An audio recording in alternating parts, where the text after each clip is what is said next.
guys, it's Mark Ossegata from Death Angel, and you're watching Rock and Metal News.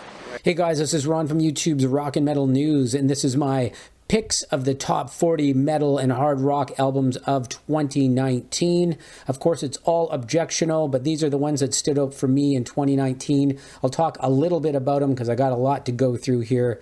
But here you go. Number 40, Ex-Hoarder, Mourn the Southern Skies.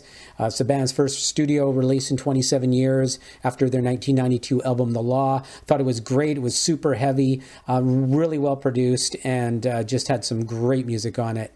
Number 39 was Tainted Soul, the self-titled album Tainted Soul, and it's their traditional metal band, kind of bordering on thrash, hard rock, and they keep it nice and raw, and thought they put out a great album.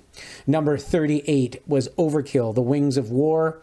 It's the 19th studio album by the thrash band Overkill. They are still going strong, and I love it, and this was their first album to feature drummer Jason Bittner on it. Another great album. Number 37 was Sabaton, The Great War, concept album on the First World War. Heavy melodies, melodic, great songwriting, great stories.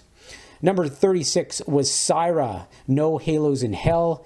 Features Jesper Stromblad, founder and former guitarist of In Flames. Love the album and love the vocals and the harmonies and stuff on this album.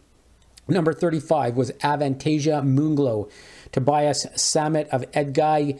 There's lots of great guests on this. Ronnie Atkins from Pretty Maids, Jorn Lande from Master Plan, Hansi Kirsch from Blind Guardian, Mille from Creator, Candice Knight from Blackmore's Nights, Jeff Tate from Queensryche, well, ex-Queensryche, Eric Martin from Mr. Big, and Bob Catley from Magnum. Just a great album, so dynamic, and the guests make it really interesting. Number 34 was Devin Townsend's Empath. Mix of many genres in this. There's rock in it. There's disco, death metal, black metal, Broadway musical, all in this album. It's just unreal. There's so much stuff going on in this. And he can really tell a story. And he does again, Devin Townsend's Empath. Number 33 was Insomnium, Heart Like a Grave. This album sees a longtime touring member Jani Limitainen, ex-Sonata Arctica, officially joining the band. And they put out another great album. Number 32 was While She Sleeps, So What? This feels like a transitional album to me for them. They incorporated elements of radio rock in it, some electronica into their heaviness, and just the right amount to stay true to their sound. Great album. Number 31 was Dream Theater, Distance Over Time. There's some heavy blues-based riffs in this. I really like the way they kind of brought it back to some really crunchy blues-based guitar. Excellent musicianship. Dream Theater always put out great albums. Number 30 was Soen, Lotus. The band features former Opeth drummer Martin Lopez. This band has a mixture of Tool and Opeth. Can't go wrong with that. Number 29 was Children of Bodom, Hexed. I think this is the best of the last three Children of Bodom albums. This album sees a true revitalization of the group and return to form. Number 28, I don't know if they're not really metal or hard rock, I don't know, Bad Religion. This album just really stood out to me. Age of Unreason, 6 years since Bad Religion's 2013 album True North, and great return. Current lyrics, catchy melodies, of course, and just a great album. Number 27 was Volbeat. Rewind, replay, rebound, heavy rock, rockabilly, radio rock, and much more in this. Love his vocals, and I just thought it was one of the better of the last few Volbeat albums. Number 26 was Necronomicon, Eunice.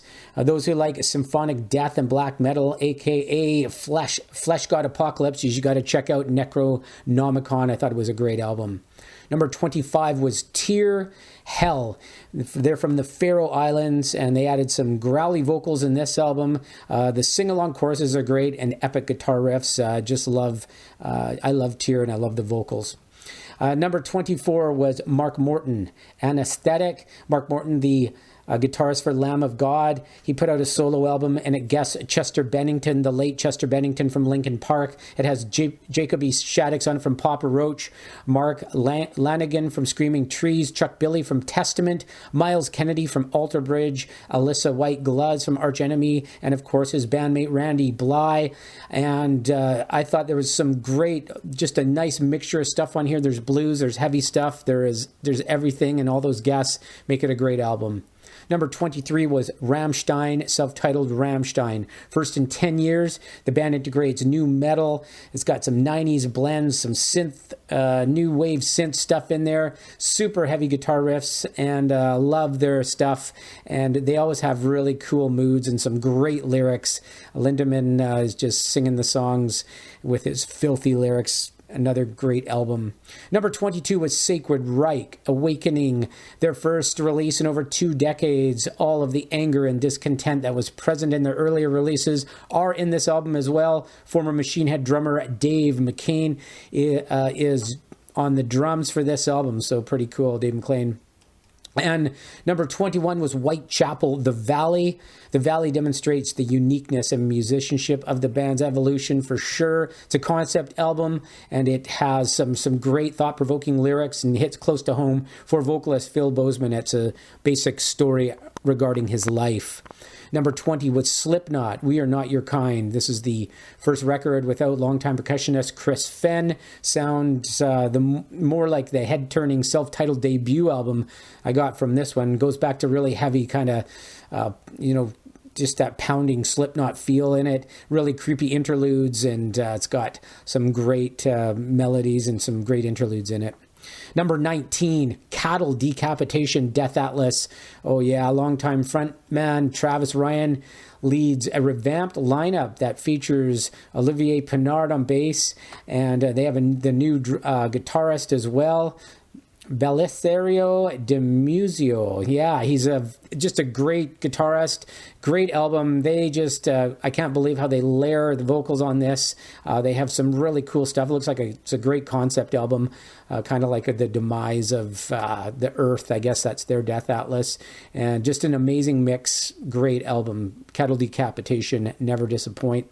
Number 18 was Lacuna Coil, Black Anima. The dual vocals fronted by Christina Scabia. She is just awesome, and just a great symphonic melodrama for this album. And they have some masks now that they're kind of using as they portray the album live as well. And another great album from Lacuna Coil. And number 17 was Grand Magus, Wolf God. Grand Magus, formed in Stockholm, Sweden, released an epic heavy album. Production 10 out of 10. Super heavy, super doomy riffs, pounding drums, and really great vocals. Number 16 was Korn, The Nothing. Jonathan Davis writes lyrics and melodies again that are very moving. All of Davis's inner thoughts and demons have been on full display on this album. More great stuff and more great melodies from Korn, and heavy plotting, just the traditional Korn sound. Number 15 was Rotting Christ, The Heretics. The band's 13th full-length album, heavy, droning, very mood-altering riffs and hypnotizing song structures. Heaven and Hell and Fire spells this album's focus. What a great album this is. Number 14 was Candlemass, The Door to Doom. Heavy, dark, doomy Sabbath riffs on this album. The song Astralius, The Great Octopus. This even has a guest appearance by the master, Tony Iommi from Black Sabbath himself. Fits right in on Candlemass's heavy sound, that's for sure. Number 13 was In Flames, I the Mask. Some people are saying, nah, they're not into the new In Flames sound. I love it. I think they're writing some cool stuff, and it's really catchy. It's not super heavy like their older stuff, but I think that they're writing some really cool stuff. Their tone has softened over the years, that's for sure.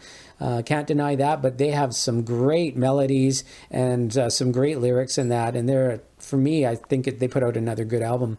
Number 12 was Demon Hunter Peace, the lighter of the two albums that Demon Hunter released in 2019. They released War and Peace. It's the lighter of the two, but it still kicks ass. Great vocals. It's melodic. Song structures are perfect. What a great album. And War will be coming up soon on this list as well. Number 11 was Within Temptation, Resist. Their new release. It's the first since 2014's Hydra. The album sounds huge. Production is amazing. Futuristic album full of deep, powerful meaning and of the future. And I just love this album. There's so much good stuff on it, and it's just recorded so well. I loved all the sounds on it. Number 10 was Borknagar True North, blend of black metal, progressive, folk elements in it as well. One of Borknagar's best records, I think. The vocals are spectacular, great diversity on the album. They take you on a journey. It's amazing. So definitely check out Borknagar True North. Number 9 was Alter Bridge, Walk the Sky. Mark Tremonti, one of the most underrated metal guitarists, I think, just makes the album shine. Killer riffs galore, and with Miles Kennedy on vocals, what a combination. This album is heavy, melodic, soft, acoustic. It's got everything in it. Just so good. Just great song production. And the great overall sound quality and production on this as well. Number 8 was Tool, Fear Inoculum. This could, and maybe, in my opinion, should have been the best album of 2019, hands down. 13 years we waited in the making for the new Tool.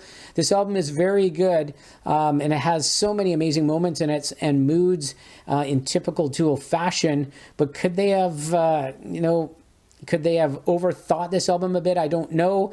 I have it as number 8, which is really good, but a bit lower than I expected. Great band, very creative, lots of different time signatures.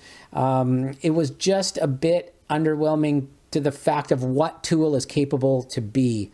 There was, to me, no really huge, outstanding songs that grip me like some of their other albums did. So it's good, but I just thought it could have been a bit better. Number 7 was Flotsam and Jetsam, The End of Chaos. Oh my God, this is 2019 thrash. Just... again, they're back, and it's just what a hard-hitting album. They delivered an album at the top end of their discography. I think this is one of their best albums, actually. The band is firing on all cylinders, and they just really hit it. Thrash perfection. Thank you, Flotsam and Jetsam, for that great album. Number 6 was Opeth, In Cauda Venenum. This is a Latin phrase meaning poisonous tail. Ackerfeld's songwriting and vocals are at top notch. So much to offer musically and lyrically. Very interesting album to listen to. No growls anymore, but damn, they just write so many great songs. Opeth have found their new no growl home and have settled in with a great album. Number 5 was Demon Hunter War, the heavier of the two double album releases. This just kicks, man. This is an amazing album. The band is a hard rock sort of metalcore band, and don't let that fool you. This album is very diverse in every way. Superb vocals, heavy, moody, creative, awesome album.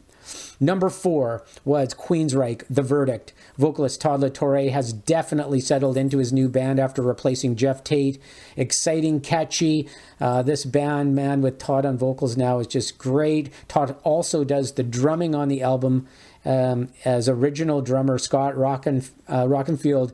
He's on hiatus right now. Michael Whip Wilton, he summarizes the album as the most metal and the most progressive record they have made in a long time, and that's so true. What a great album from Queensryche. Number 3, what a surprise this was. Diamond Head, Coffin Train, the best surprise of the year for me. Wow, did they nail this? They just kept their sound super current.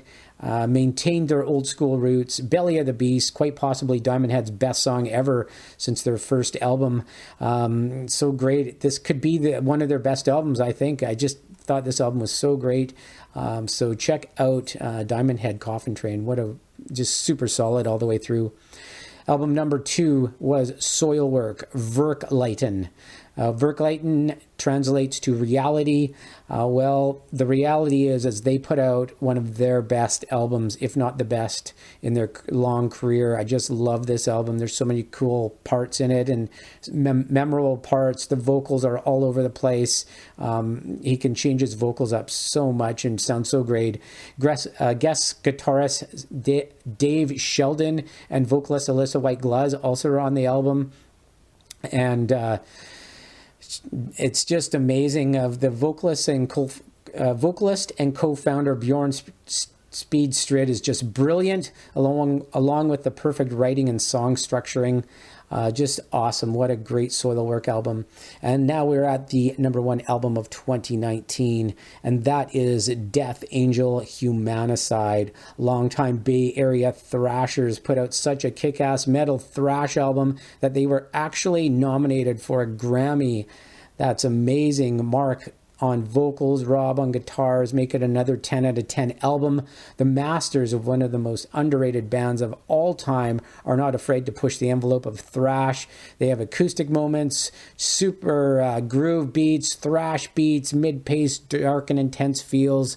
They have a piano outro in one of the songs done by a fan.